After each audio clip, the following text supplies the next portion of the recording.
जी नाज़रीन, welcome back. Break पे जाने से पहले जैसे यहाँ पे गुफ्तगू हो रही थी और यहाँ पे बड़ी एक गर्मा गर्म किस्म की जो है डिस्कशन जारी थी कि पाकिस्तान की सियासत में से जो है अखलाकियात का जनाजा निकल चुका है और वो ज़माने लुट गए जब बल्ली मारा के महलों में उस इलाके में जो अहले ज़ुबान जो थे वो इंतहाई तमीज़ से और इंतहाई शुस्ता ज़ुबान में जो है गुफ्तगू किया करते थे। अगर वहाँ पे किसी के साथ कोई किसी को तनाज़ा या वजह अनाद भी होती थी तो नहायत ही महज़ब तरीके से एक दूसरे को बुलाकर जो थी वो लड़ाई भी की जाती थी। लेकिन वो तो ज़माने गए, दिल्ली भी लुट गई और अब हालात जो हैं वो हमारे सामने है। लाहौर की हालत भी आपके सामने है, पाकिस्तान की हालत भी आपके सामने है। स्मोग ने जहाँ पे इतना सा कुछ जो डेरे डाल चुके हैं, जिस वजह से मुझे भी थोड़ा सा प्रॉब्लम है, मैं भी काफ़ी अर्से से इसी इशू में हूँ। लेकिन प्रॉब्लम ये है कि पाकिस्तान की सियासत के अंदर से वो जो एक विहार था, एक दूसरे का रख रखाव था, वो क्यों ख़त्म हुआ। जैसे अगर मैं देखता हूँ कि अली मोहम्मद खान साहब जो हैं, जो कि तहरीक इंसाफ के बहुत ही शुस्ता एक साहब जो है, हम उनको मानते हैं, जमात इस्लामी की जानब से ही उनकी ट्रेनिंग हुई है बाकायदा तौर पे, लेकिन उनकी जानब से भी जो इल्ज़ामात या बयानात आ रहे हैं, अगर मैं उनकी बात करता हूँ, वो कहते हैं फॉर्म 47 की हुकूमत एक सियासी लाश है जिसे शहबाज शरीफ उठा कर चल रहे हैं। जी अब्बासी साहब, सर क्या कहते हैं आप इस जो है बयान को सर एंडोर्स करते हैं सर? बिल्कुल जी, अली खान साहब ने जो कुछ कहा है वो उसको कोई भी नहीं जुटला सकता। ठीक है। पूरी दुनिया में, बल्कि अब पूरी दुनिया से जिस पैगामात आ रहे हैं और जो व्यूज आ रहे हैं वो भी पता है। और ये चीज तो रोज़े रोशन की तरह या कि 8 तारीख को क्या था और 9 को क्या था। ठीक है। तो अली खान एक मंजिल सियासतदान है, तीसरी दफा असेंबली के मेंबर बनी है। हाँ। और उनको पता है ग्राउंड के हालात का। लेकिन आप ये सोचें कि दुनिया में कभी ऐसा होता है कि विल ऑफ द पीपल, जहाँ जमहूरियत है, बादशाह नहीं है, अमरीत नहीं है, तो उसको इस तरह पांव तले रूम दिया जाए और इतनी बेशर्मी से किसी और का मैंडेट लेके आप हुकूमत में बैठ जाए और फिर हुकूमत के में बैठते हुए मुल्क के बुनियादी ढांचा जो आइन होता है उसको आप पामाल कर दें, आइन की अफादियत खत्म कर दें। तो मैं समझता हूँ इस वक्त अल्लाह तबारक तआला की जात ये इस मुल्क पे रहम करे और इस मुल्क के हकीकी अवाम जो है हुक्मरान है उनकी वेल असेंबली में रिप्रेजेंट और वो असेंबली इस मुल्क पे कानून साजी करे और हुकूमत करे। ठीक हो गया सर, बिल्कुल सही है। अच्छा सर, मेरा सर यहाँ पे एक चीज़ थी, चलें सर, ये तो जिस तरह आपने कह रहे हैं कि फॉर्म 47 की हुकूमत है और इनको किसी किस्म का कोई हक हासिल नहीं है कि वो कानून साजी करे और वो भी एक इंतहाई भोंडे तरीके से, मतलब ये कि वो तमाम की तमाम जमातों को साथ लेकर चले, सियासी तरीके से करे। तो सर मेरा ख्याल है कि जिस तरफ आप इशारा करें कि वो एक कर्नल साहब थे जो कि तमाम के तमाम असम्बली को और सेनेट को मैनेज कर रहे थे और उन्हीं के कहने के ऊपर तमाम के तमाम जो थे वो बिल्स और ख़ास तौर पे जो प्रेसिडेंशियल ऑर्डर्स जो आपकी जानब से पेश किए जा रहे थे कवानीन को असम्बली के अंदर फ्लोट करने के मुकाबले में, शायद वो ज़्यादा बेहतर था सर। नहीं देखें, अगर हमसे जो गलती हुई है ना, सियासी जमातें हमेशा सीखने के अमल से। जी बिल्कुल, बिल्कुल सर, बहुत बहुत बहुत जबरदस्त बात की सर आपने, बहुत जबरदस्त बात की। जी सर, एक अपनी इस्लाह की तरफ गामजन होती है, उसमें अवाम का भी हिस्सा होता है। एक पार्टी को एक दफा अवाम रिजेक्ट कर देते हैं, वो पार्टी अपनी तमाम गलतियां कुताहियां देखती है, उनमें रेक्टिफाई करती है और उनको उसकी इस्लाह करती है। मैं उस पर जिद नहीं करता, मैं ये नहीं कहता कि हमारा दूध से धुला हुआ था, उसमें भी डेफिनेटली हमसे भी गलतियां हुई, बट इट नॉट मीन्स कि आप उससे बड़ी गलतियां करें। ठीक हो सर, आपका पॉइंट आ गया। वकास अहमद भट्ट साहब ने, क्योंकि हमें ब्रेक में जो है अभी ज्वाइन किया, हमारे स्टूडियो में हमारे साथ मौजूद है। सर सबसे पहले तो आपको वेलकम प्रोग्राम में। सर अभी जो अब्बासी साहब ने जो बात की है कि वो उनका दौर भी जो है वो दूध से कोई धुला हुआ नहीं था, अगर उन्होंने गलतियां की है तो वो मान रहे हैं इस बात को कि उन्होंने गलतियां की हैं। लेकिन अब जो दूसरी जमातें हैं वो उनके ऊपर अब उनको गलतियां एक्चुअल अब नजर आनी शुरू हुई हैं। तो क्या सर जो है वो जो है जमात इस्लामी है सर, क्या उसको भी इसी तरह चीज़ें नजर आनी शुरू हो गई सर? बिस्मिल्लाहिर्रहमानिर्रहीम। देखिए, पाकिस्तान की सियासी तारीख है कि जो भी इलेक्शन जीतता है वो जेल चला जाता है और जो इलेक्शन हारता है उसको वज़ीर आज़म की मसनद पे बिठाया जाता है। सर मुझे कुछ समझ नहीं आई सर। 1970 से शुरू है। अच्छा। और हर पार्टी जो है जो भी इक़्तिदार में रही है, नहीं सर, सॉरी फायदा उठाया। सर देखें, ये जो आप बात कर रहे हैं ये तो बेसिकली बानी तहरीक इंसाफ का बयानिया है सर, जिस बयानिया के ऊपर ही उनके ऊपर इल्ज़ामात लग रहे हैं और उनके ऊपर बाकायदा तौर पर मुकदमा दर्ज हो रहे हैं, जो बयानिया आप इस वक्त बयान कर रहे हैं। एक्चुअल जो प्रॉब्लम है राइट नाउ, जो प्रॉब्लम है आप उसके ऊपर बात कर लें, वो ज्यादा बेहतर होगा, क्योंकि जिस इशू के ऊपर या जिस पॉइंट के ऊपर आप बात कर रहे हैं उसके ऊपर तो बाकायदा तौर पे उनको जो है तकरीबन कोई 24 से 25 सवालात एक जो है ना वो एक परफॉर्मा उनको भिजवाया जा चुका है कि आप काइंडली इन बातों का जवाब दें कि आपने ये बातें क्यों कही हैं और आपने इनको एंडोर्स क्यों किया हुआ है।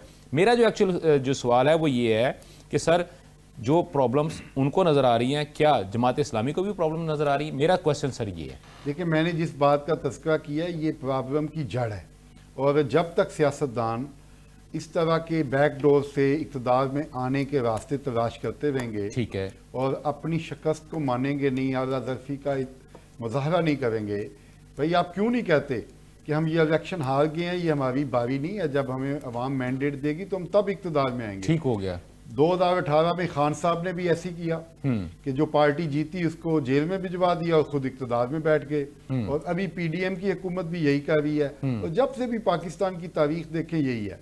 हमारा मौक़िफ़ ये है कि सबसे पहले अपना ज़र्फ़ बड़ा करें। आपके इल्म में है कि कराची के अंदर जमात इस्लामी 2 कौमी की और 6 सूबाई की सीटें जीत चुकी थी, ठीक है, लेकिन वहाँ पे फॉर्म 47 के ज़रिए एक मुस्तविद पार्टी को जितवाया गया, ठीक है, लेकिन एक वहाँ पे कारीगरी दिखाई गई कि हाफिज नईमुल ईमान साहब जो तकरीबन 500-600 वोटों से एक आज़ाद उम्मीदवार के मद्दे मुकाबले हार चुके थे, उनका जीत का नोटिफिकेशन कर दिया गया, जिस पे उन्होंने कहा कि ये सीट मेरी नहीं है, जो मैं सीट हारा हुआ हूँ वो मेरी नहीं है। हाँ। जब तक हमारे जो सियासतदान, सीट मैं जीता हुआ हूँ वो मेरी नहीं है, उन्होंने कहा कि मैं ये जीता ही नहीं हूँ, मैं हार हाँ, गया हूँ। मैं हार गया। आपने ये गलत नोटिफिकेशन दिया, जो सीटें हम असल में जीते हैं हमें उनका नोटिफिकेशन चाहिए, मैं अपनी सीट तो हार चुका हूँ। तो ये जब तक आला ज़र्फ़ी का इजहार नहीं किया जाएगा, ये गैर जमहूरी ताकतों का जो तसल्लुत है और इंटरफेरेंस है वो ख़त्म नहीं होगी। ठीक है सर, ये तो आपने बहुत अच्छी बात की। तो सर थोड़ा सा आला ज़र्फ़ी का मुज़ाहरा सर आप ये भी कर लें, तो बाकी सर पंजाब सिंध के बाकी इलाके पूरे सिंध का, आपने सर कराची की बात की है, पंजाब, KPK, बलूचिस्तान, आज़ाद कश्मीर, गिलगित बल्तिस्तान, सर उसके बारे में भी बता देना कि सर आपसे वहाँ पे कितनी आप सीटें जीते हुए थे और आपसे कितनी सीटें जो हैं वो आपको मिली हैं सर वहाँ से? अच्छा देखें, एक तो है कि इलेक्शन के रिजल्ट की बात है, प्री पोल रिगिंग जो भी है, जो फैक्टर्स हैं वो हम अलग रखते हैं, अभी वक्त थोड़ा है। हाँ हाँ। पंजाब के अंदर विहाड़ी के अंदर हम एक नशिस्त जीत चुके थे। अच्छा। अभी वकास अंजवा साहब 27,000 वोट लिए। हाँ। उनके मद्दे मुकाबल जो नवाज शरीफ के कैंडिडेट थे वो 24,500 पे थे। ठीक है। और सुबह क्या हुआ कि वो 31,000 वो तो एक हो गया। चले मैं लिख लेता हूँ विहाड़ी सर, ठीक हो गया। माराकंड डिवीजन के अंदर सर पंजाब की बताया ना, विहाड़ी में एक हो गया। और सर अच्छा नहीं, पंजाब के अंदर देखें जो जिस पे हम सर आपकी कंपेन तो मैंने खुद की है सर, वकास भाई ऐसे तो ना करें, आपकी कंपेन तो मैंने खुद की है सर जी। मैं नहीं मैं सर वहाँ पे बाहर मौजूद रहा हूँ सर, मुझे भी अंदाजा है ना सर।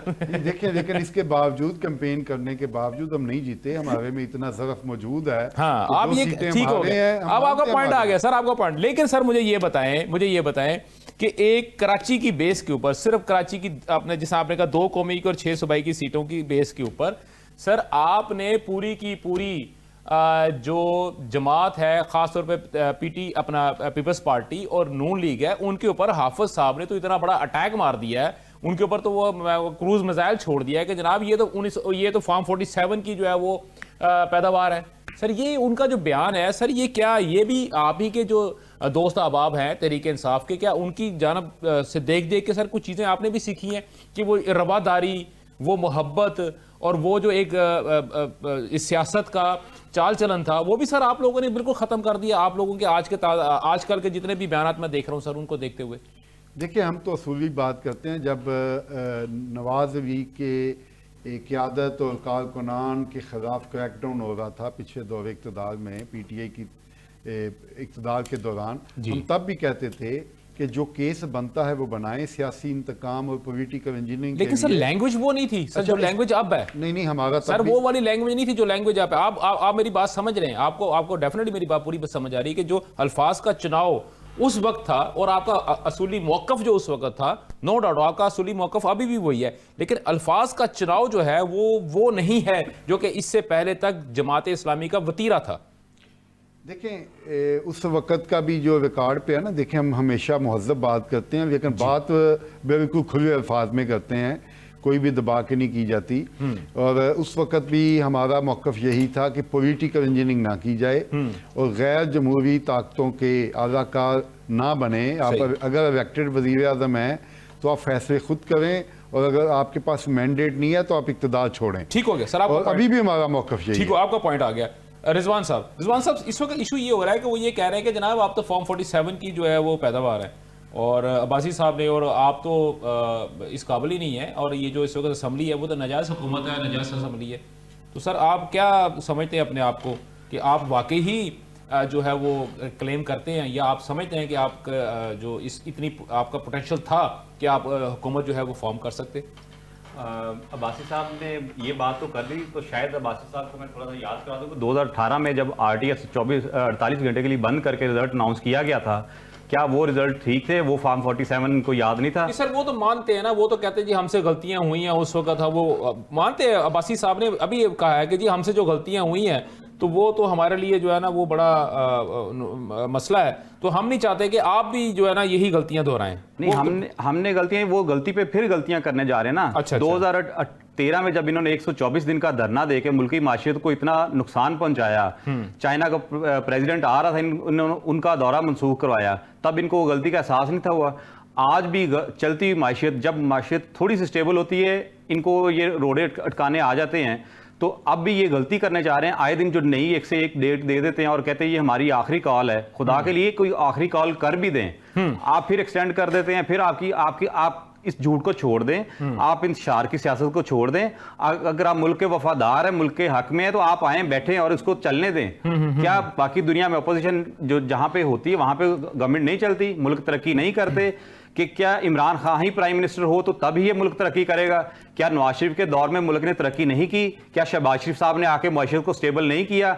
जब इन्होंने अपना मुल्क डिफाल्टर के नारे लगाए, तब मियां मोहम्मद शहबाज शरीफ साहब ने अपनी सियासत कुर्बान करते हुए इस मुल्क की भागदौड़ संभाली और दिन रात तक मेहनत करके। ठीक हो गया सर, आपका पॉइंट आ गया मुझे सर, क्योंकि 2-3 चीजें हैं, मैं कहता हूँ जल्दी जल्दी उनको रैप अप करूँ। अहरार साहब भी मेरे साथ मौजूद है, मुकीम साहब भी मौजूद है। मुकीम साहब, एक छोटा सा जो है वो क्वेश्चन ये है कि पाकिस्तान से बाहर, और खासतौर पर अगर मैं इंग्लैंड की बात करता हूँ, अभी ख्वाजा आसिफ साहब के ऊपर भी जो एक अटैक किया गया, या उनके साथ उनको हरासा किया गया, और उससे पहले जो था वो कादी फायद ईसा साहब, और उसके अलावा अगर हम देखते हैं तो मुस्तकिल बुनियादों के ऊपर जो है वो शहबाज शरीफ अपना नवाज शरीफ साहब के घर के बाहर जो है मुस्तकिल तौर पे एक जो है वो चंद लोग जो है वो मौजूद होते हैं। तो सर ये क्या एक ऐसी चीज़ है जो लोग पाकिस्तान आना पसंद नहीं करते, और वो पाकिस्तान से शायद सदियों तक वो शायद पाकिस्तान में ना भी आएंगे, लेकिन वो ऐसी कौन सी चीज़ है, वो कौन सी एक ऐसी एजिटेशन है जिसने उनको इस किस्म के रवैये के ऊपर उभार के रख दिया? ये जो सोशल मीडिया जाहिर होना, स्क्रीन का टाइम मिल जाना, लाइक्स, ये इसने जो है ये इस जुनून को हवा दे दी है। ठीक है। और ये जो हमारे ओवरसीज भाई हैं, इनको ये अंदाजा नहीं है कि किसी क्रिमिनल एक्टिविटी में एक दफा नाम आ गया तो सारी उम्र वो रिकॉर्ड उनका खत्म नहीं होगा, और वो बड़ी दूर तक उसकी सजा भुगते। सही। ये वक्ती तौर पे तो वो हल्ला लल्ला हो जाती है कि जी इतने हजार लाइक आ गए और इतने लाख लाइक आ गए, लेकिन किसी चक्कर में कभी कोई पुलिस ने कॉशन देने के बाद सिर्फ इंटरव्यू भी कर दिया ना, तो बच्चे वो मुलाजमतों से महरूम हो जाएंगे, इंटरव्यू भी ले जाएंगे तो जॉब नहीं मिलेगी। सही। फिर उनके लिए कई सालों तक वो रिकॉर्ड जो है उनका पीछा करेगा। अगर किसी तालीमी इदारे में मतलब पढ़ रहे हैं तो वो वहां उन्हें मुश्किलात होंगी। पता नहीं क्यों ये पागलपन फैलाया जा रहा है कि जिसका कोई नतीजा नहीं है, उनको समझ नहीं आती, वेले बंदे हैं, और वो जनाब बस इकट्ठे होके वो आ जाते हैं छुट्टी वाले दिन और या काम के बाद, और वो ये एक्टिविटी पकड़ ली। अब ये जो कुछ हुआ, मुझे खुद बड़ी हैरानी होती है कि एक हमारा रवैया ये हो गया है कि फ्रस्ट्रेशन हम निकालते हैं ना, जेलसी भी होती है, कोई कामयाब हो जाए, कोई मशहूर हो जाए, लोग बिला वजह राह चलते दुश्मन हो जाते हैं। अब आप ये नहीं कोई हिमायत कर रहा हूँ कि हर बड़ा आदमी बजे तो ओहदे से उतरेगा, उस शाम के बाद उसके तन पे कपड़ा नहीं रहेगा। ये कौन सा रवैया है कि भाई वो हमारे साबिक सिपह सलार, आपको लाख इख्तलाफ होगा। जी जी बिल्कुल, मैं एक चीजों से इख्तलाफ करता हूँ, लेकिन ये आप उनकी जलवत खलवत का सत्यानाश करते हैं, आप उनकी फैमिली लाइफ का बेड़ा गर्क करते हैं, आप ठीक। आई थिंक क्योंकि वो शायद ट्रैवलिंग में है तो शायद थोड़ा सा इशू है सिग्नल का। हाफिज साहब, हाफिज नसीर अहमद दरार साहब, सर काइंडली ये जो अभी जो जिस चीज़ के ऊपर या जिस पॉइंट के ऊपर मुकीम साहब जो थे वो अपना गुफ्तगू कर रहे थे, आप क्या समझते हैं कि क्या जो दूसरी जमातें हैं वो मुस्लिम लीग नून है, जमात इस्लामी है, पीपल्स पार्टी है, JUI है और MQM है या कोई भी जमात है, ANP की अगर मैं बात करता हूँ, तो क्या सर ये तमाम की तमाम जमातें जो हैं क्या अपने जो वर्कर्स हैं उनको इसी नहज के ऊपर उनको ट्रेन करें ताकि वो जो है इस किस्म के जो इश्यूज हैं या इस किस्म की जो लोगों का तरीका वारदात है उसको काउंटर कर सकें, या इसका कोई और तरीका भी हो सकता है? ये बहुत अहम है, इसका असर आ गया है। इतने रवैये हैं, ये गलत तरबियत का नतीजा है। अच्छा। तरबियत लीडर ने करनी है, तरबियत का माहौल लीडर ने फराहम करना होता है। ठीक है। लेकिन तहरीक इंसाफ लीडरशिप ने जो खुद बदतमीजी की, जो खुद जबान दराजी की और जो रकीक हमले किए अपनी हम असर सियासी लीडरशिप पर और जो बाजारी जबान उनके मुतालिक इस्तेमाल की, आज वो जो बीज उन्होंने डाला था वो बाकायदा फसल तैयार हो चुकी। सही। और उस फैमिली और उन खानदानों के वो बच्चे कि जो हमारी नई नस्ल और नई पौध है, जो हमारा मुस्तकबिल है और जिन्होंने हमारे मुस्तकबिल के फैसले करने हैं, ये खानदानों के सरबराह होंगे, कौम के रहनुमा होंगे या हमारी सोसाइटी के ये को लीड करेंगे, तो बताइए कि ये जिनकी इतनी गंदी तरबियत हो चुकी है, ये क्या किरदार अदा करेंगे मुस्तकबिल में। दूसरा पहलू इसका ये है, पाकिस्तान तहरीक इंसाफ की क़यादत को संजीदगी से सोचना होगा और मेरा नहीं ख्याल कि उनमें ये समझने की सलाहियत होगी कि ये जो आग वो भड़का रहे हैं इसमें वो खुद भी जलेंगे।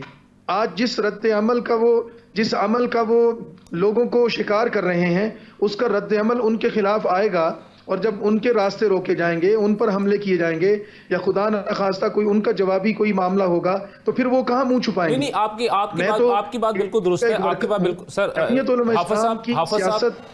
लीडरशिप का जो किरदार है और उसके कारकुनों की तरबियत वो पूरे पाकिस्तान के सामने है।